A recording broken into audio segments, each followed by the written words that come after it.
자, 권리 분석을 할 때는 여러분 사실상 이 자료 하나만 보고도 낙찰을 받을 수 있다. 예, 타이틀은 매각물건 명세서. 매각물건 명세서.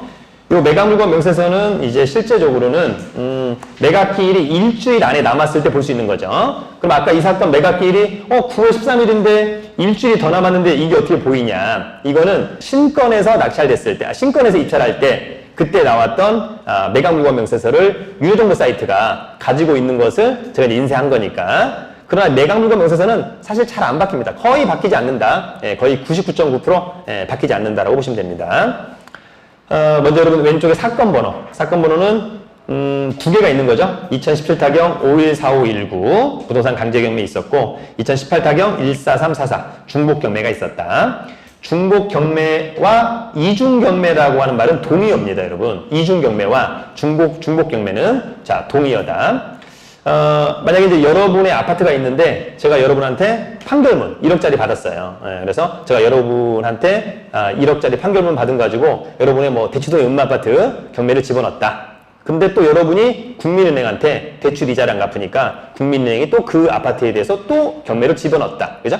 자, 이중 경매 내지는 중복 경매. 또 다른 사람이 또 넣었다. 예, 그럴 때도 삼중 경매라고 하지 않고 통상 이중 경매, 중복 경매 이렇게 이야기를 하는 겁니다. 이렇게 중복 경매가 되었다는 얘기는 그만큼 채무자의 컨디션은 좋지 않다. 예, 경매가 취하되기는 어렵다. 이렇게 정리를 하시면 좋을 것 같습니다. 자, 매각물건 번호는 1번, 작성일자는 18년 7월 27일, 담임 법관은 사법보좌관. 원래 여러분 경매는 이제 두 사람이 리딩을 합니다. 첫 번째는 해당 경매계에서 서류를 받고 뭐 개시 결정을 하고 뭐 여러 가지 이런 안에 내부적인 절차는 판사가 하지 않고 사법보좌관이라고 하는 사람이 경매 절차를 판사가 하냐. 그래서 현직 법원의 한 4급에서 5급 서기관이나 사무관이 사법보좌관이 돼서 이 업무를 담당합니다. 나중에 법원 입찰법 떠드는 아줌마 그런 사람은 집행관입니다. 판사가 아니고 집행관. 그분들은 예전에 그 법원하고 검찰청에서 이제 집행관을 하고 있다. 이렇게 정리하면 됩니다. 그 다음 밑에 보면은 이제 뭐 큰 의미 없고, 두 번째 칸의 중간이 가장 중요한 거죠, 여러분. 최선순위 설정. 이게 바로 이 사건의 말소기준 권리를 이야기하는 겁니다. 이 사건의 말소기준 권리. 2013년 3월 20일. 우측에 배당 요구 종결이 있습니다. 2018년 2월 26일 날. 만약에 제가 이 사건 관련해서 배당 요구를 해야 되는 뭐 근로자다 또는 판결문 가진 사람이다, 임차인이다.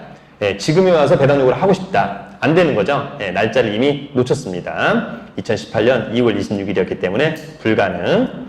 그 다음에 이제 특별히 떠안아야 될 임차인, 좀 문제가 되는 임차인이 있을까 그랬더니 조사된 임차 내역이 없다. 법원이 노골적으로. 그러니까 떠안을 게 없어요. 밑에 아무런 코멘트가 없습니다. 결론적으로 법원은 이 사건은 그다지 권리 분석에 문제가 없으니 금액만 고민해서 너희들이 낙찰을 받아 먹어라. 이렇게 얘기해주고 있는 거랑 똑같습니다, 여러분. 아시겠죠? 요 서류는 100% 신뢰해도 된다.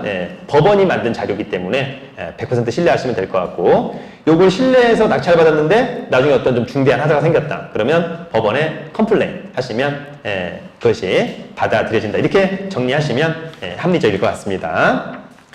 자, 다음은 매각물건 명세서의 2페이지입니다. 매각물건 명세서에 바로 뒤에 딸려 있는 거예요. 그러면 이 아파트는 어떤 아파트냐라고 하는 점이 이제 언급되어 있는 거죠, 여러분. 그러면은 보니까 이 아파트는 15층의 아파트다 알 수 있고요. 지층이 있어요, 그죠? 그러니까 지하 1층에 주차장이 있을 것으로 보입니다. 지하 1층에 주차장. 그럼 지하 1층만 가지고서 과연 이제 주차 문제가 없을까? 요거는 좀 약간 아쉬울 수 있겠다. 이런 생각이 듭니다.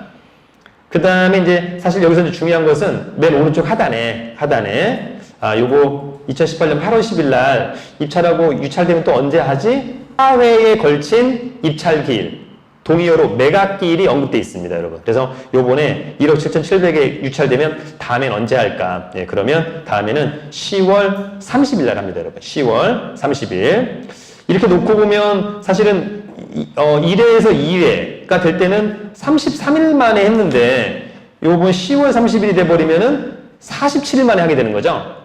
날짜가. 그리고 그 다음에 하면 한 28일 만에 하고 약간 이렇게 그렇다라고 하는 점이 있습니다. 어쨌거나 4회 매각기일을 최초로 법원이 지정해 줍니다. 예, 이렇게 지정해 줍니다.